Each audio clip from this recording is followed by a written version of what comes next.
What was your reaction to that story? Well, my reaction was, sure, no kidding. I mean, of course. But I'd heard a different version of this story from people inside Google that, oh, well, they realized that renewables couldn't scale in the same way they could scale software, and software was what they're familiar with. Well, the reality was that, as Ross Koenigstein and his colleague at Google soon realized, was that renewables could not scale. They couldn't provide the enormous quantities of energy that the world demands in anything like the time frame that was required to help deal with the issue of climate change, or at a cost that people could afford. So it was a remarkable bit of truth-telling. And it didn't get much press. Didn't read about it in the New York Times, did you? But they're simply recognizing reality. So it didn't surprise you?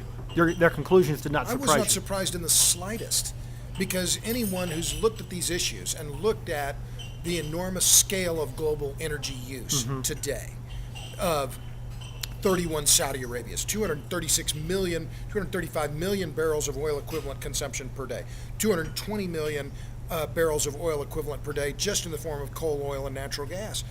These are daunting figures. And to say, oh, we're going to do it all with wind turbines and solar panels, it's the big fib. It's the fantasy of the worst kind. And this is what James Hansen, give him credit. He is adamantly pro-nuclear, and a few years ago he said that very thing. I quote him in my new book. He said, the people who believe that renewables can do it all, that they also believe in the Tooth Fairy and the Easter Bunny. This is one of the most famous and actively strident people who are activists on the climate change issue, saying we have to be serious about nuclear, and calling out the environmental groups who are saying renewables can do it all. He's lambasting them. He's making fun of them for saying you believe in the Tooth Fairy and the Easter Bunny.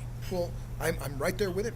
If renewables can't do the job, then what's the long-term solution for America? Well, this is not going to be what Greenpeace and Sierra Club want to hear, but the reality is this.